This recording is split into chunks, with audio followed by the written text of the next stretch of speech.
안녕하세요. 시사가게인영입니다. 오늘은 국내 최대 배달앱이자 해외 자본들이 각축전을 벌이고 있는 배달앱 시장에서 유일한 토종 앱인 배달의 민족이 독일 기업 딜리버리 히어로에 4,800억 원의 회사를 넘기기로 지난 13일 합의했다는 내용과 이에 따른 우려를 전하려고 합니다.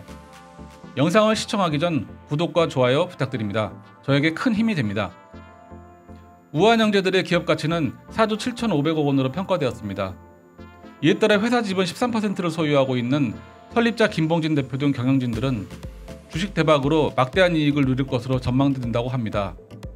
이번 인수합병 발표 이후 딜리버리 히어로의 주가 역시 23% 가까이 급상승하고 있습니다.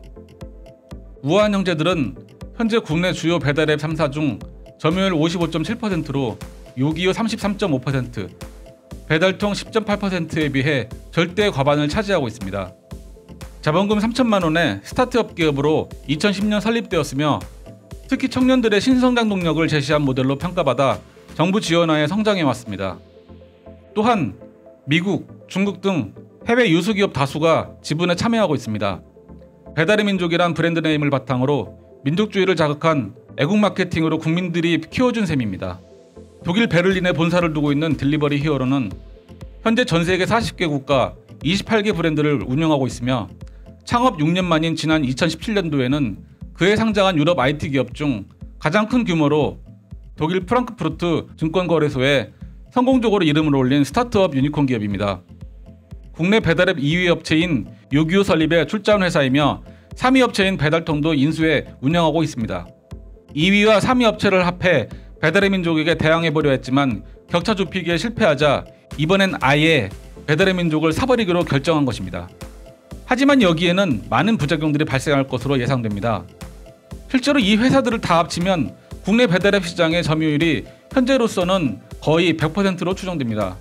사실상 독점 상태가 되는 것입니다. 지금까지는 점주들이 유리한 비용 체계를 가진 업체를 선택할 수 있어 적절한 통제가 가능했지만 이제는 선택할 수 있는 길이 막히면서 수수료 인상 등 각종 부담을 떠안을 수 있다는 게 가맹주들의 대부분인 영세 자영업자들의 우려입니다. 한겨레의 기사 인터뷰를 인용하면 A씨는 요기요의 수수료가 부담돼 처음엔 배민에만 입점했다. 그러다 다시 소비자 부담 배달비 2,000원을 책정해서 요기요에도 들어갔다며 앞으로는 이런 갈아타기가 어려워질 것 같다고 털어놨습니다. 배민과 요기요를 모두 이용하는 프랜차이즈 업체 점주 B씨는 처음엔 5.5%였던 요기요 수수료가 점점 올라 지금은 8.8%가 됐다. 배달앱을 통한 주문이 3, 4년 전보다 크게 늘어 이제는 전체의 30 내지 40%에 이른다. 두 회사가 하나로 통합되면 수수료 인상 등 업체가 요구하는 조건을 그대로 들어줘야 하는 것이 아닌가라고 말했습니다. 배달비 전망에 대해 C씨는 배달비를 1,000원씩 받고 있는데 배달앱으로 주문이 들어오면 2,000원을 받고 할인 행사를 할 땐 3,000원까지도 받아왔다며 수수료가 오르면 그 비용 해소를 위해 소비자에게 부담시키는 방안을 고민할 수밖에 없다고 설명했습니다. 또 MBC 라디오 김종배의 시선집중에서 전국 가맹점주협의회 실행위원이 출연해 영세 자영업자들은 아무런 대책이 없다. 배달의 민족이 원하는 대로 다 해줘야 할 것이라며 딜리버리 히어로가 이번 인수에 4조 원 넘는 돈을 쏟아부었으니 그 돈을 어디에선가 찾아야 될 것 아니냐고 우려를 표했습니다. 이러한 우려에 대해 배달의 민족 측은 딜리버리 히어로 본사의 경영 방침 자체가 현지화다. 각 나라에서 사업하는 방식을 존중하기 때문에 큰 변화가 없을 것이라고 했는데요. 배민 측의 이런 설명이 과연 사실일까요? 현재 딜리버리 히어로의 아시아 2018년도 영업 현황을 보면 총 주문수 8,200만 건, 거래액 1조 6천억 원, 매출액 2,500억 원으로 집계되었습니다. 배달의 민족의 주문 건수 및 거래액과 비교해 각각 6분의 1, 3분의 1에 불과하지만 매출액, 즉 돈은 거의 비슷하게 벌고 있는 것으로 나타났습니다. 이는 딜리버리 히어로가 배달의 민족보다 훨씬 더 많은 비용을 가맹점 및 소비자들에게 부담시키고 있다는 것을 말합니다. 한국 프랜차이즈 산업협회 사무총장은 CBS 라디오 김현정의 뉴스쇼 인터뷰에서 배달 수수료 인상은 물론 관련 산업 생태계가 뿌리채 흔들릴 것이라고 우려했습니다. 또 이 회사들이 사용자 주문 정보로 축적한 빅데이터를 갖고 식자재 사업을 한다든지 포장박스 사업, 반찬류 사업을 한다든지 생태계를 교란시킬 수도 있다고 문제를 제기했습니다.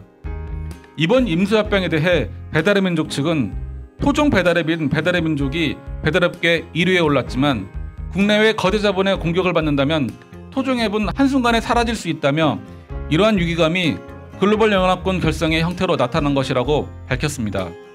하지만 이러한 설명엔 아쉬운 면이 많습니다. 말이 글로벌 연합군이지 주인이 독일로 바뀐 건 사실입니다. 이제는 우리가 짜장면 한 그릇, 치킨 한 마리 시켜 먹을 때마다 독일에 돈을 내야 한다는 말입니다. 독일의 딜리버리 히어로와 배달의 민족은 2011년, 2010년 비슷한 시기에 설립되었습니다. 두 회사 모두 10년도 안 돼 엄청난 성장을 이뤄냈지만 딜리버리 히어로는 독일 내 영업에 안주하지 않고 활발한 M&A로 전 세계 40개국에 그 영토를 늘려놓았습니다. 배민보다 훨씬 더 커다란 시야로 세상을 바라보고 있었던 것입니다. 하지만 2018년도 영업 현황을 보면 딜리버리 히어로와 전 세계 주문 건수 및 그 거래액은 크게 차이 나지 않습니다. 물론 매출액은 4배나 차이 나네요. 배달의 민족 역시 그 이름 당당히 한국인의 손으로 글로벌 기업이 될 수 있었을 텐데요. 한국 내 절대적 위치임에도 불구하고 적대적 M&A도 아닌 상황에서 독일에 알아서 무릎을 꿇는 건 좀 아닌 것 같은 아쉬운 말입니다. 배달의 민족이 베르만 민족이 된다는 말처럼요. 앞으론 우리나라 배달앱은 이런 모습으로 바뀌겠죠? 배달 상자도 이런 모습으로 말이죠. 물론 앞으로 진행될 공정거래위원회의 주식거래 적정성, 기업결합 심사라는 단계가 남아있어 실제 거래가 성사될지 여부가 남아있긴 합니다만 자본주의 사이에선 얼마든지 가능한 게 또 현실입니다.